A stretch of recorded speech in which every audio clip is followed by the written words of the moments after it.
Suprematism and Constructivism, Part 2.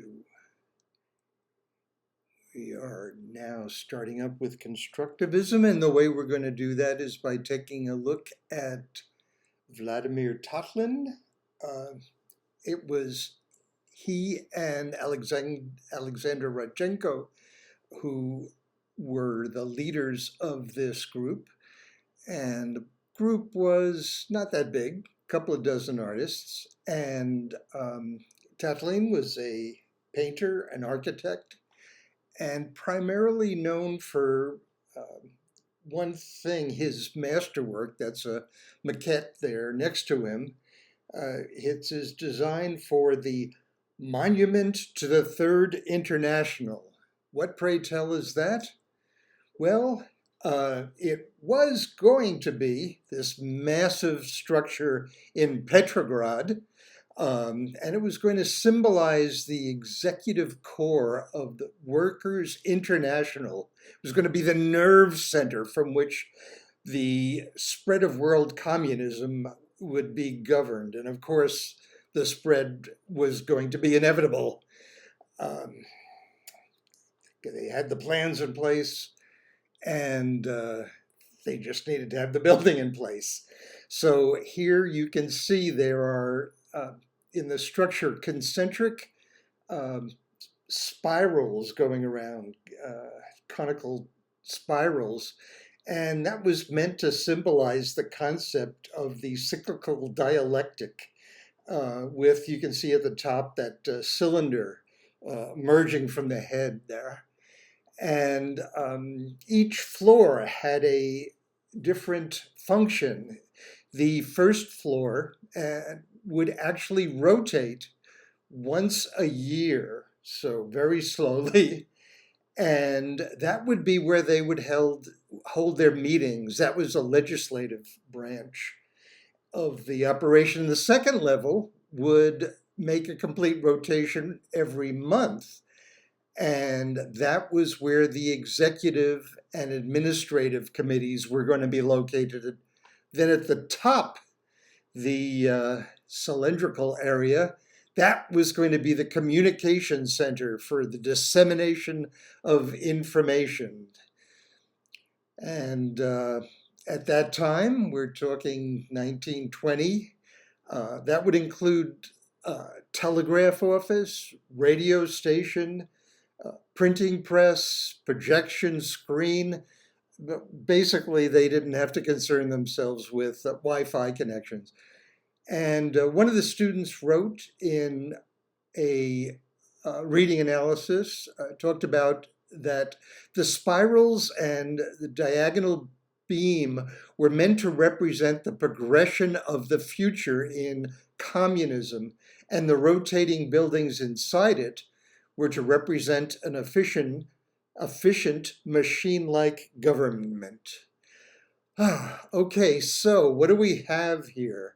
We're seeing processes in construction, and this was one of the most monumental pieces of architecture that never was.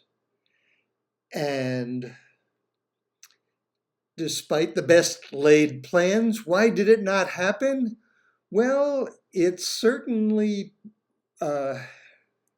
was not very well thought out, in the sense that it was going to cost a fortune, right? And here we have the Soviet state fighting for its survival in a bloody civil war. And yeah, the thing was going to be expensive, and most of the people in Russia at the time were peasants. So yeah, quite impractical.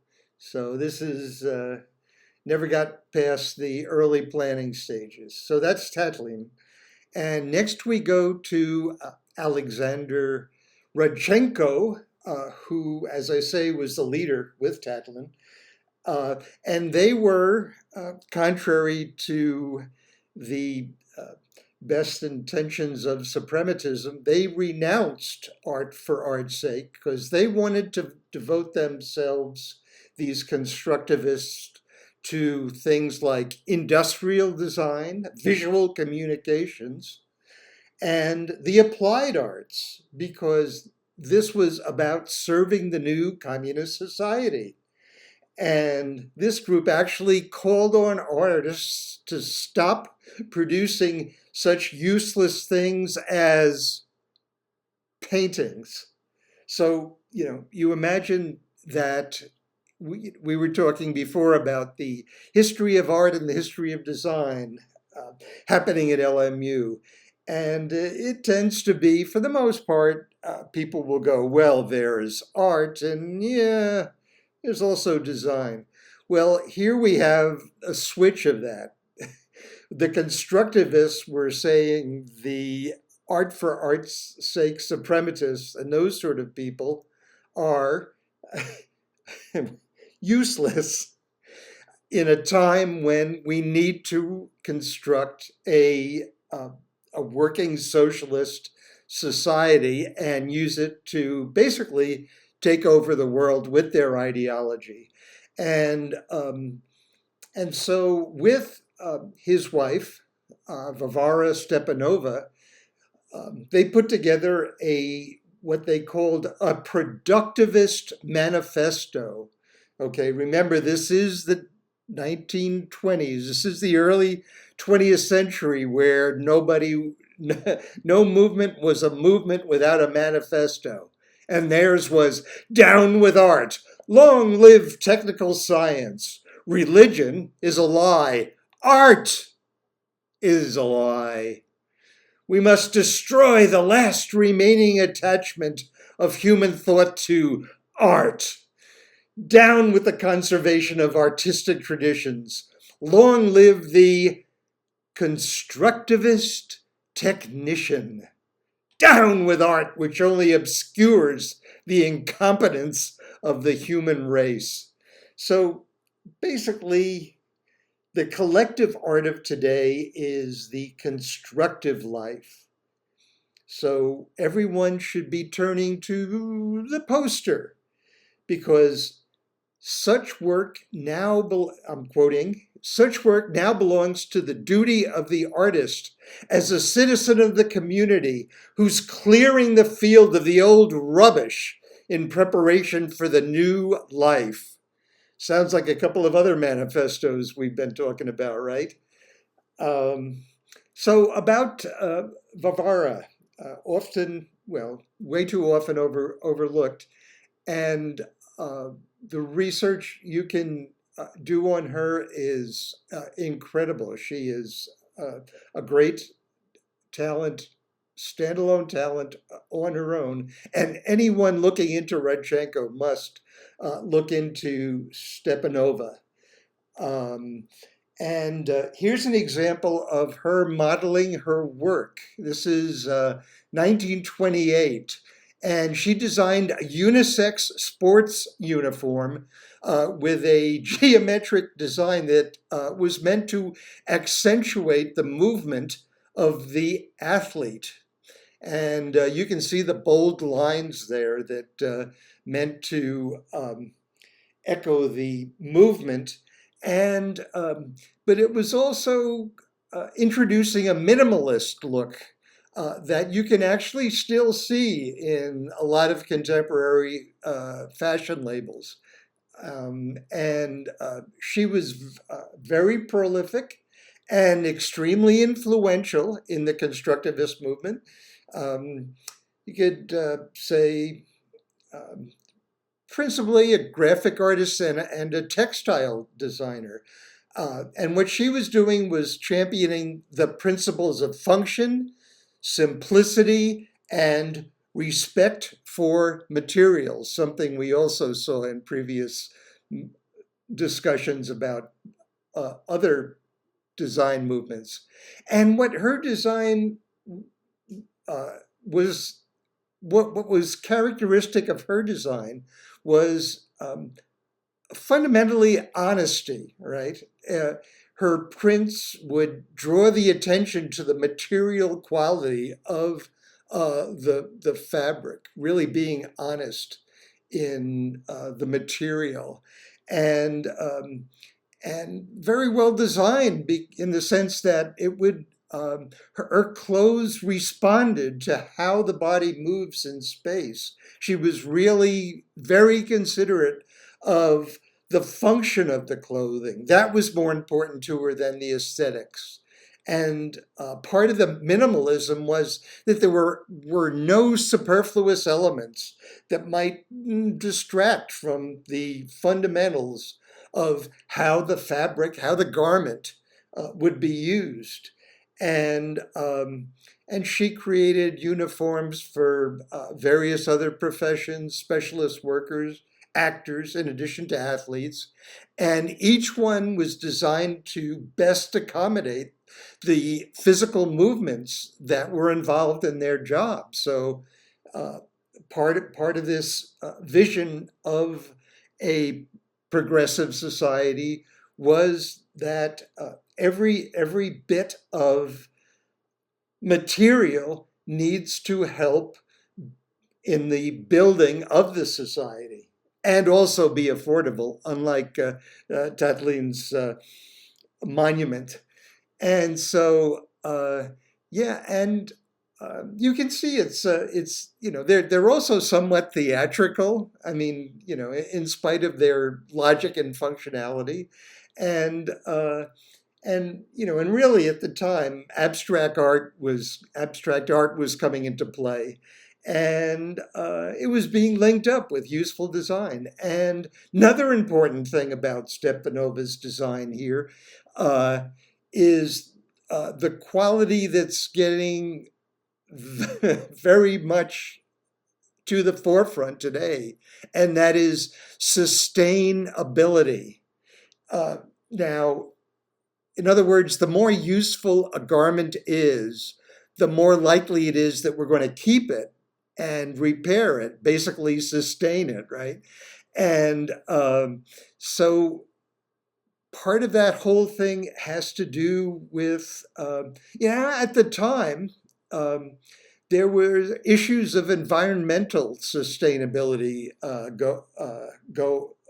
that were yet to be realized. This was the first wave, really, and but so what was at stake here for the constructivists in every facet of their movement was human sustainability, care for the workers, respect for people across class divisions, opportunities for women, a society that could provide equally for everyone, including the poorest. So again, sustainability, right?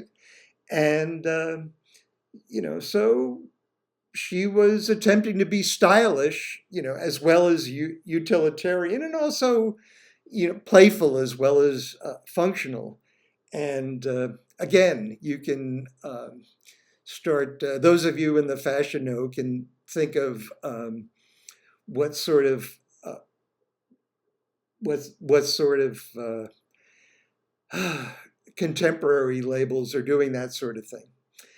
And so with Redchenko, here he is. He was a photographer. He was many things. Here he is a photographer. This is a photo that he took of a co-worker of his, Vladimir Mayakovsky, who was a poet. Again, a lot of poetry happening in all these movements back in the day, right? And they collaborated. Basically, it was a copy and art team. They called themselves advertisement constructors. And and here's what so you think about, okay, advertising in Russia. Well, here's what they had to say about that. And I quote, "We know the marvelous power of agitation, and the bourgeoisie knows the power of advertising. The advertisement is industrial commercial agitation, and we can't leave this weapon in the hands of the bourgeois foreigners that have been doing their trading here." So they would work on advertising in Russia. An iconic example of that is the Masselprom department store chain. Think of Macy's, okay? And here's their headquarters in central Moscow. And you can see, several stories high. What is about 7 stories?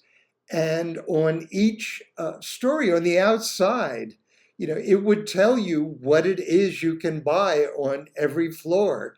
Okay, you can go, you're looking for yeast, cigarettes, beers and mineral waters, biscuits, sweets, chocolate. You can get them there.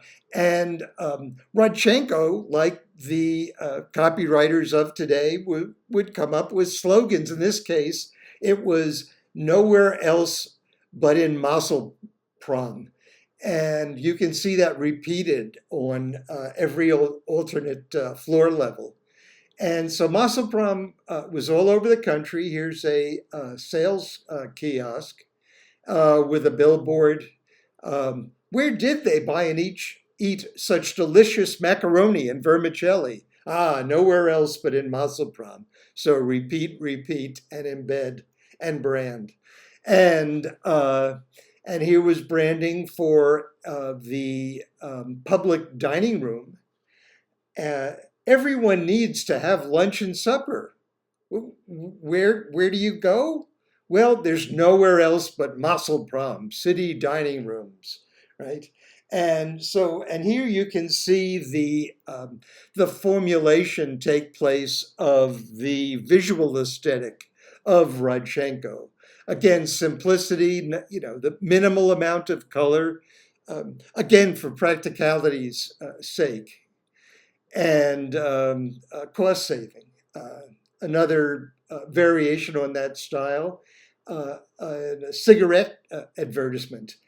And Chevrolet cigarettes are good to the taste. And where do you buy them? Nowhere else? Well, you know by now, right? And so he would also do ads for different products. Here we have Three Mountains beer, right? And again, it was advertising poster. You can see at the very bottom that where you get it is at Masselprom. And I'm bringing in Shepard Fairey here because for those of you who don't know him, we mentioned him briefly in the first class, but very important artist who is really taking from the constructivist movement very seriously, very intentionally, because his politics are basically in sympathy with a left-wing socialist view of how he envisions society. And he's done covers for, just to talk about some of his contemporary work, he's done covers for Time magazine. And here is his most recent one. I don't even know if this is out on the stands yet, but this is actually that Time special report. This is the first time in the entire history of Time magazine, which is getting close to 100 years. First time that they replaced their logo on the cover of their United States edition with the imperative, which you can see stated there very boldly. And it's like, this is an important time, right? And so, for this, they made an exception.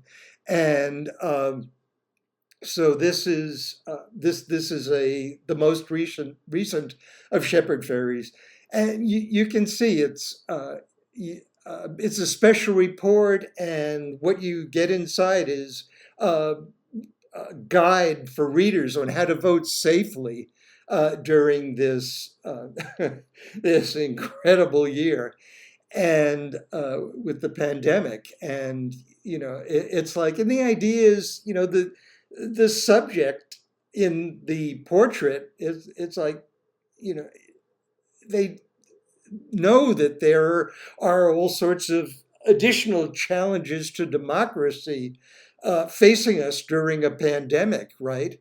But the statement here is that that person is determined to use their voice, their power by voting. So if you haven't already.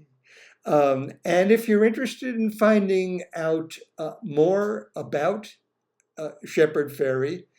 Obviously, Googling helps, and as an introduction, you can also go to the Obey Giant website, which you can see in the URL up there, upper right, and you can see they actually reprinted a print magazine article that I wrote back 20 years ago. And in the original article, it was, as all my articles are, profusely illustrated. But basically, they just picked up and did a copy paste into their website. And let's see. One of the things that always bothers me whenever I look at that thing is the typo right in the middle of the first line. That's supposed to be absurdist, not absurdacy. So that's a T.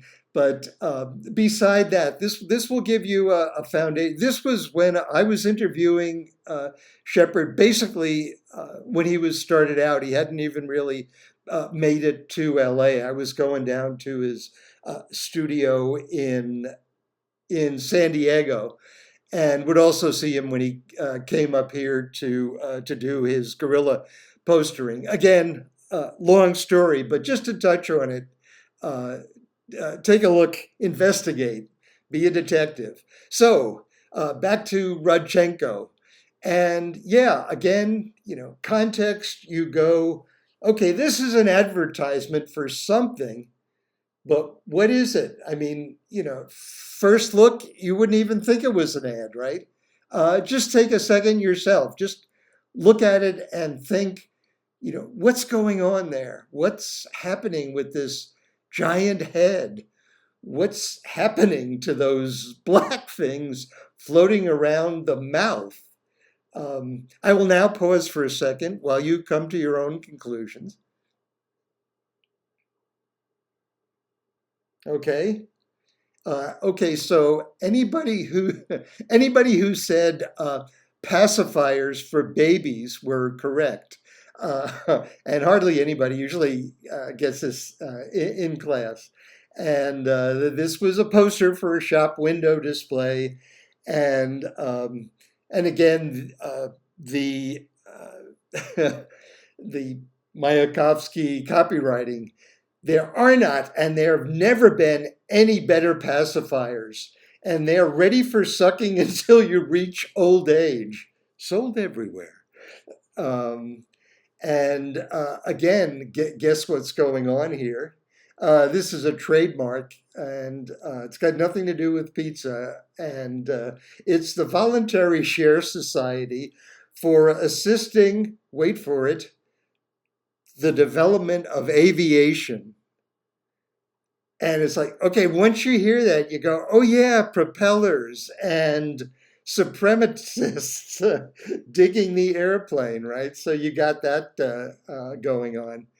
And so Rodchenko, he was all over the place in his designs. I mean, he was transmedia 100 years ago. The Rodchenko, don't have anything on him. These are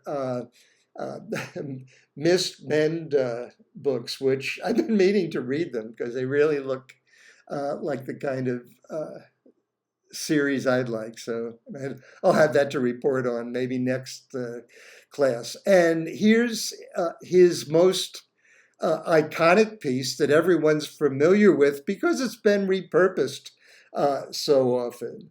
Okay, basically it's a poster for the Leningrad State Publishers, and this was displayed in bookshop windows.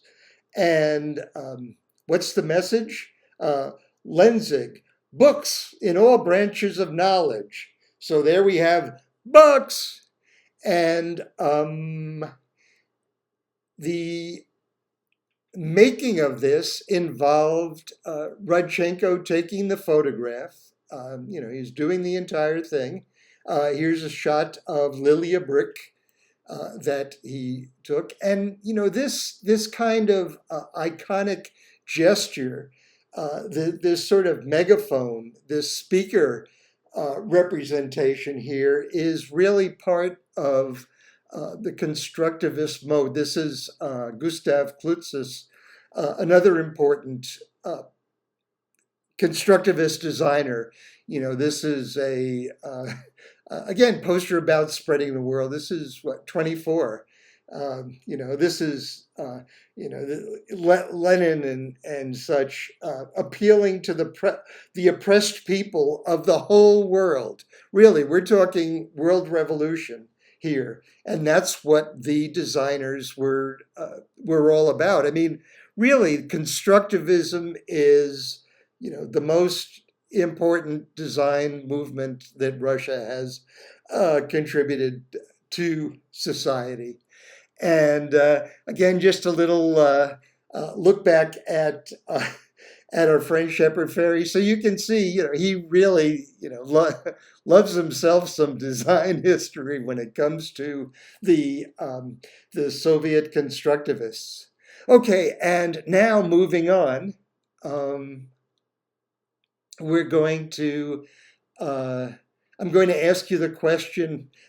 Everybody watching this, you can raise your hands when I ask the question if you know the answer.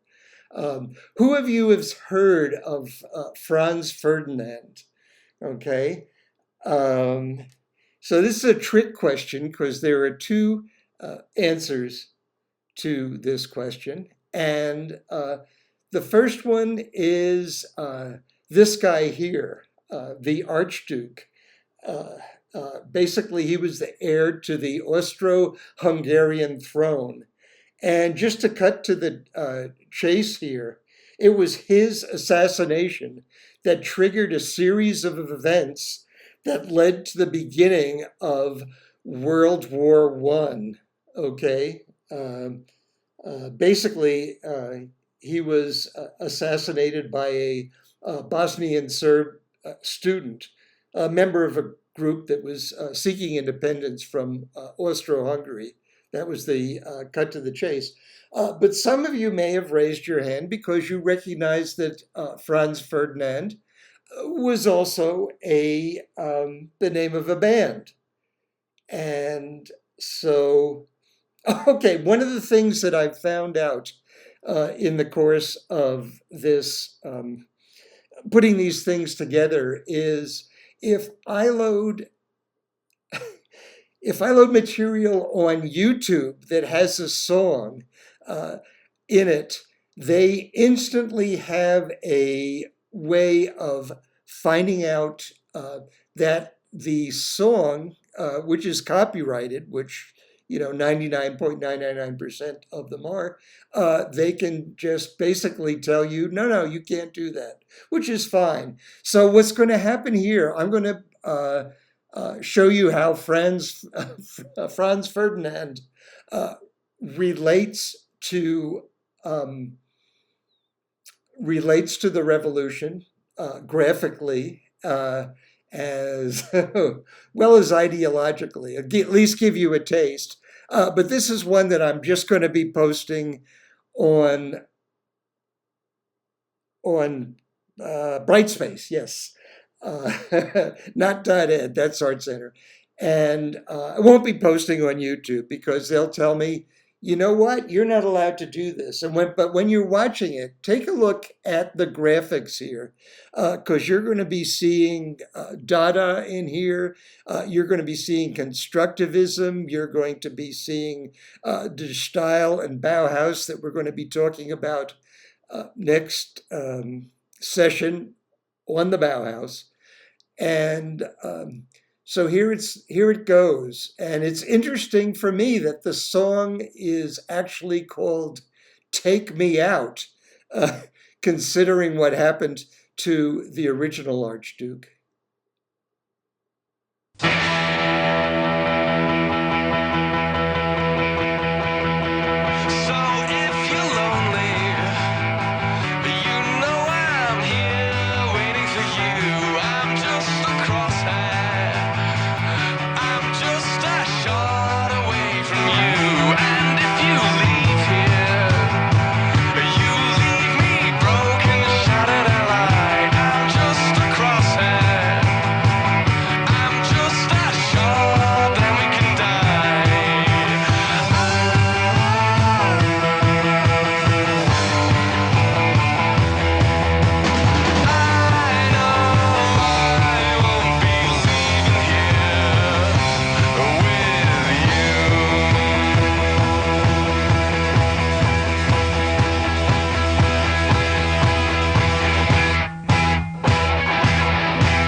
video had just about all sorts of images from just about every early 20th century art and design movement that there is, and take special note to remember the foot stomp, because we're going to get back to that momentarily.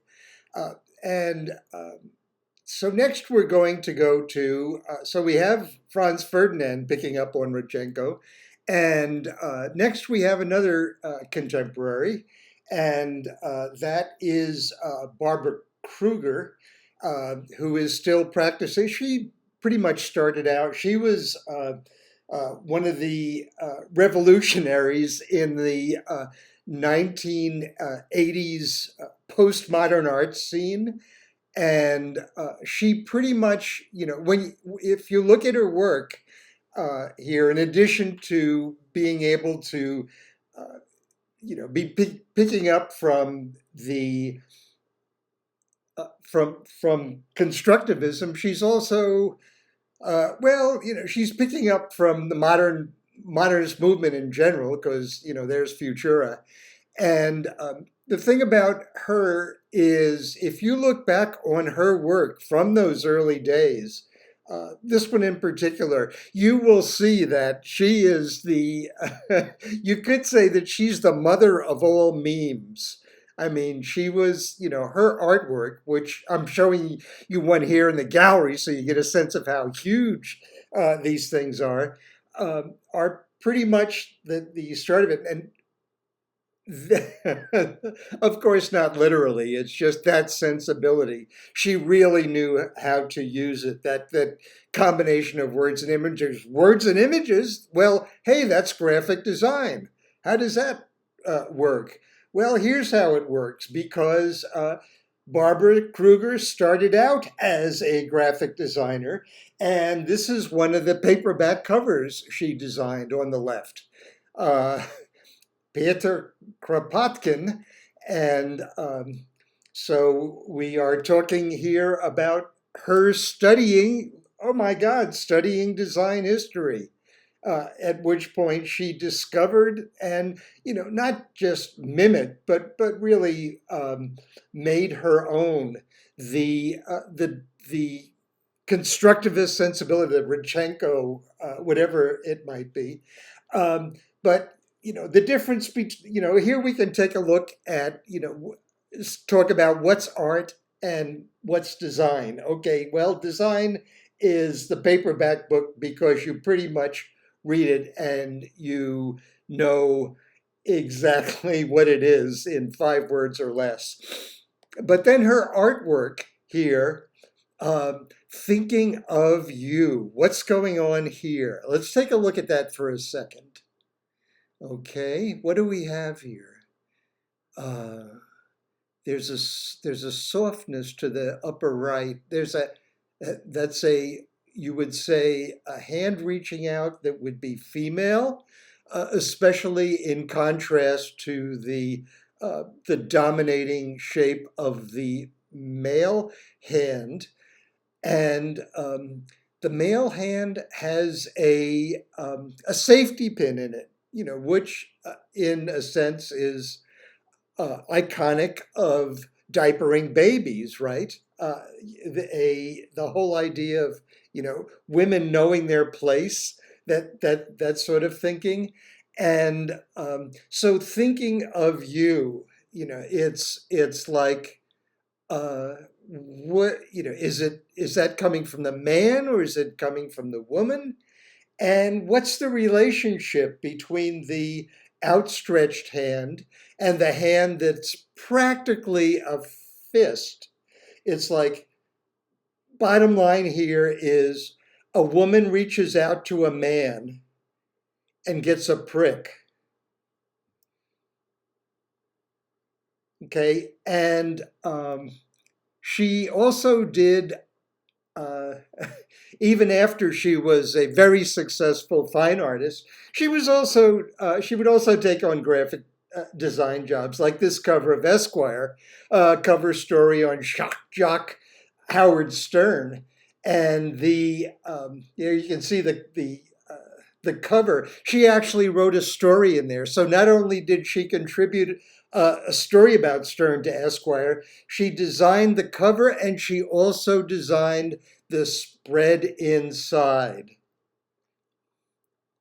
This is for a radio shock jock, and you take a look at the headline that she came up with, and you can pretty much get the point of that other Kruger work that I just showed you. So someone to investigate more. And okay, here comes another uh, clip with music, and so again, not going on the YouTubes.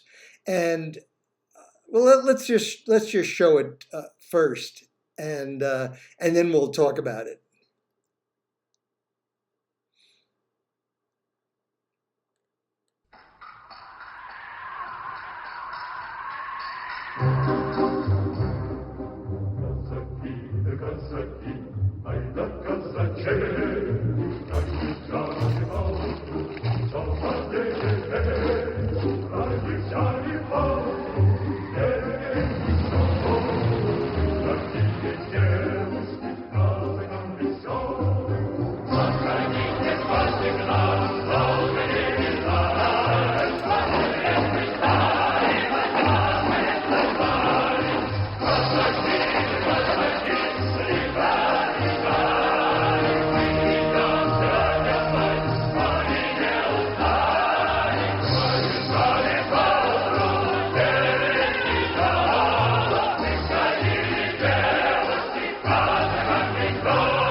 Столичная Russian vodka. Russian vodka. So what the heck's going on here? I mean, we all know that Russia are the bad guys, and why would a vodka try to so closely affiliate itself not just with Russia but with the Russian Revolution in its graphics? Well, part of that is context. This is back in I think there was 2007. Basically, it was back when not too many people in the rest of the world were taking that much note of Vladimir Putin's shenanigans, which, yeah, well, we don't need to talk about that now. But there we go. This was part of that whole idea, and so this is. I think time for us to transition to our next designer. And when we do that, why don't we go out and pour ourselves a nice cold glass of, let's have a screwdriver because it's morning, right? And okay, and the next person we are going to talk about really is someone pretty closely aligned with Rodchenko. That's why I'm including the two of them together, and that's L. Lissitzky. He gave himself the L. And this guy, he was also a transmedia giant. He was a painter, an architect, graphic designer, photographer, and although he wasn't one of the founders of the movement, he really best represented the ideal of constructivism, that art must have some redeeming social purpose. He's the one that worked hardest at applying abstract artistic ideas for social responsibility. And, he really knew the technology at the time and put it to use to serve his goals. And by his goals, I, of course, mean the goals of the glorious state. And here's a self-portrait that he created called The Constructor. And it's actually telling a story. It's that kind of, it's a different sort of a montage, photo montage than Hartfield was doing. This is telling the story. It's, just take a look. Okay, what are you attracted to first? Okay, you kind of zoom in on the eye of the face, right? And the palm of the hand. And so there, the hand and the face, it's like I see and I do. And so the hand is reaching out uh, to the compass, and the compass is drawing a circle, and the circle is crossing through a stencil, very utilitarian, very practical, economic stenciling of large shipments, crates, and it's all done against graph paper, right?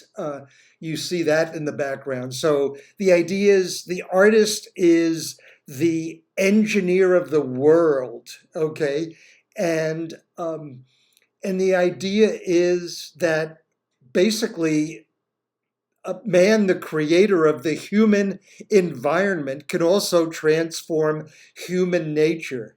Because you take a look at that, you just continue the circle, because we're going clockwise, is how our eyes have been trained to move. And you see that what happens is that circle leads around to the brain. So there it is, this constant evolution. They, like the Tatlin's monument, constantly going around, constantly in motion, right? The brain to the eye, to the hand, to the brain. And here's his stationery. I mean, he was an architect, but he also regarded himself as an architect of the page. Yeah, and you can see the architectural flavor there. So, he was a fabricator as well as a constructor.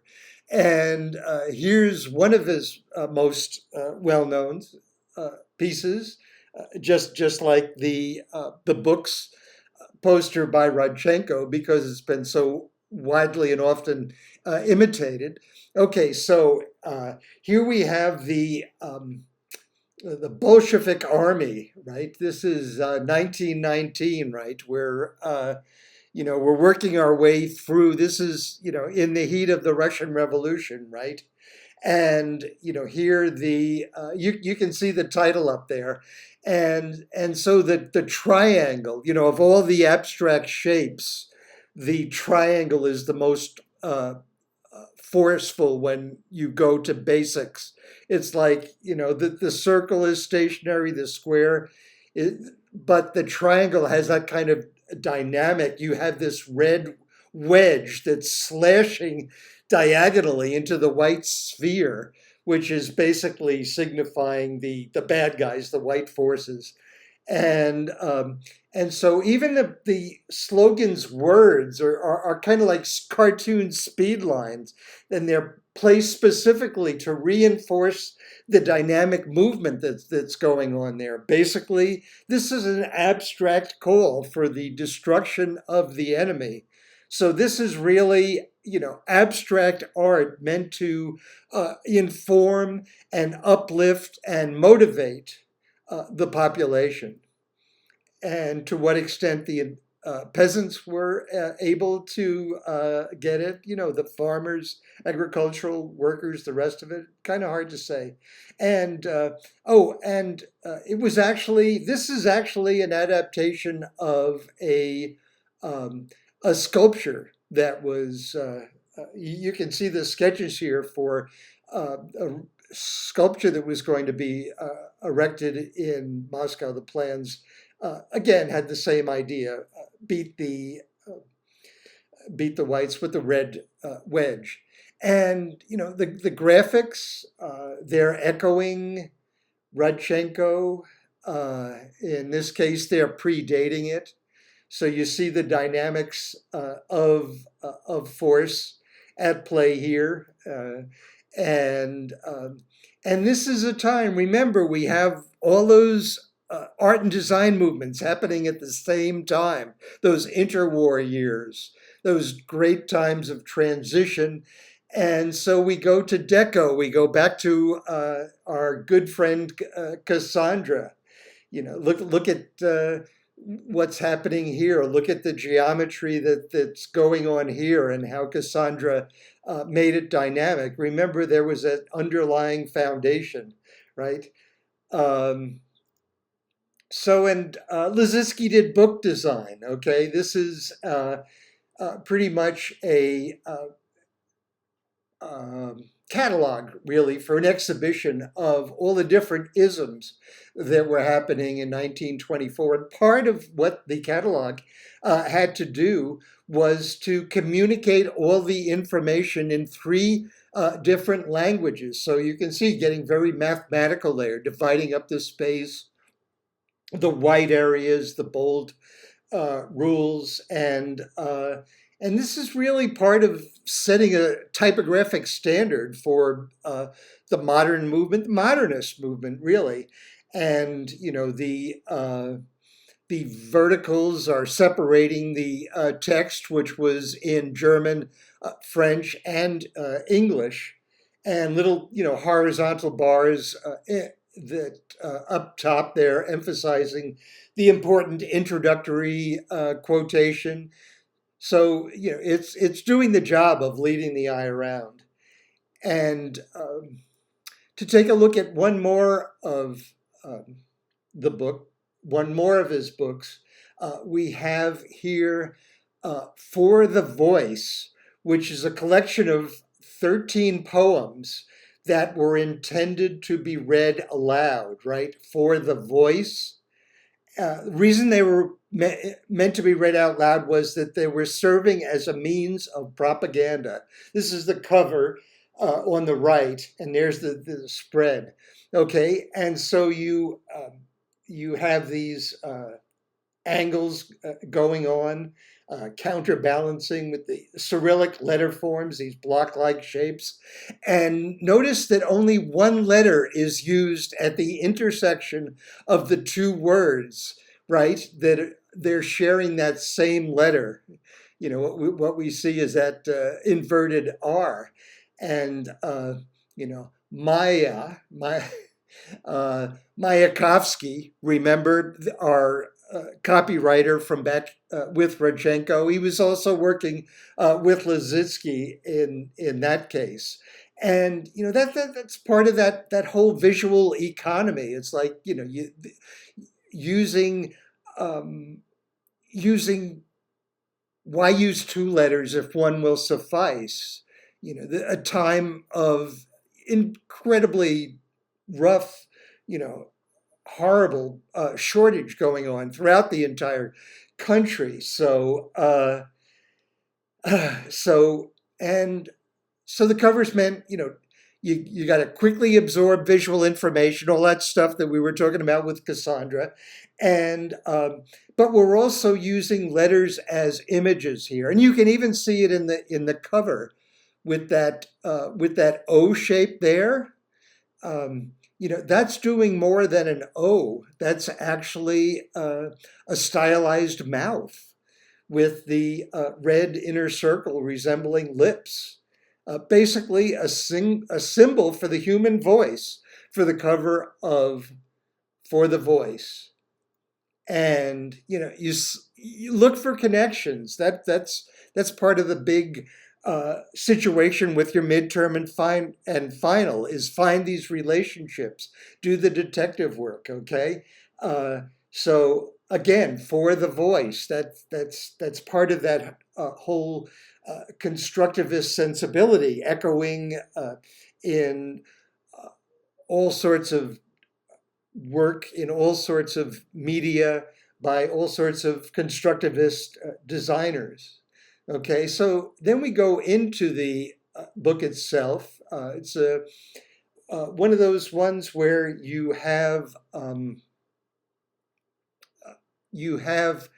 tabs on the side, right? So what you can do is, and here's the thing, but Mayakovsky would go around the country and he would perform. This was before television, right? So people would come and gather and listen to Mayakovsky doing his nationwide tour, occasional world tour, and being able to entertain the population by reading these revolutionary poems. This is a particular poem is called Left March. And, so here you see, left side, vertical, that sort of thing. And it was, again, minimum, conservative use of material. Basically, the artwork for this ship with the masts and the flags, those were all created by the resources in a typographer's type case, just pieces of type. The M is constructed of type rules and spacing bars. Uh, and the diagonal line, that's diagrammatic in depicting kicking legs, which we'll get to in a second. And let's zoom in a little here, take a close look at those thumb indexes going on here with the visual symbols you can see representing each poem. And this Left March was his most popular. This was his greatest hit. This was when he would show up, everybody would wait for his, I guess, his closing act, which he wrote in a taxi on the way to address a group of sailors. This is in 1918. So this book came out a couple of years after that. And it was really a favorite at the public gatherings.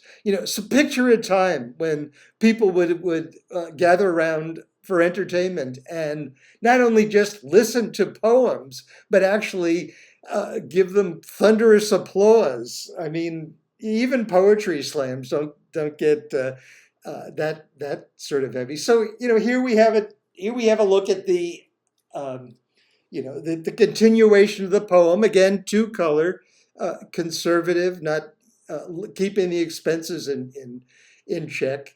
And so what you have here is in red is left, okay? And you see it repeated. And it's left, left, left. And he'd stomp his foot as he read. And he'd repeat the word left, which refers to marching commands. I just spooked my cat. Oh, poor Lindy wasn't expecting that. Oh, anyway. So yeah, what he would do, it was a performance. He would be reading, and then he'd get to the part where it's like, let's get out there and march. Encouraging his audience to act. And that it really created this excitement. And here you can see it here in echoing again. What are the relationships? What are the connections? All the things that were going on before and during that time. Here we have Marinetti's Futurism. Here we have Hartfield and George Gross's Dada. Here we have Kurt Schwitter's is pages from Mer's magazine, 1924, which this is an ad. And that he would do. Well, we didn't get into Schwitter's, but of all the Dadaists, Kurt Schwitter's was the graphic designer of what we think of as graphic designers. He most represented that in Dada, the way, say, that we would go to Futurism and look at Fortunato da Pero. And so this was an ad for Pelican Inks. And basically, Mers was kind of like a magazine / portfolio. But it also demonstrated that Schwitter's was interested in constructivism during the 1920s. And there was that back and forth, not just in this, but in so many other movements. Here you see the cover of an earlier copy of Mers, in which Liszewski and Schwitter's collaborated. And yeah, it was Schwitter's magazine, but he was always working with people. So that whole collectivism idea was operating there. Okay, and let's take a look at this to wrap up Lizitzky. And here what we have is an exhibition poster and that Lizitzky designed for an exhibit that he also designed. So it's the structure was actually designed by him, and this is. You see, it's very stark and powerful, and it's meant to convey the youth of collective society kind of cloned together in this anonymous double portrait. And it's meant to be spiriting, and like there's an equality of gender going on there, and that whole collaboration sort of thing. But personally, when I look at that, I am just like weirded out. And so yeah, that's some sort of nightmare sort of thing going on. But back then, again, like we were talking about how people didn't mind in the 1920s seeing Cassandra do these billowing black clouds of smokes coming out of the stacks of the ocean liners. This was, yes. But it was also, you can see, getting a lot more literal in its representation here. And the reason that we're wrapping up with this, again, remember, Stalin in 1934, he declared social realism and basically shut that whole abstract art idea down because he wanted social realism. And so here is Lizitzky trying to get with the program, but basically it wasn't going to last. And so we draw constructivism to a close as we go looking into the future with all three of our eyes.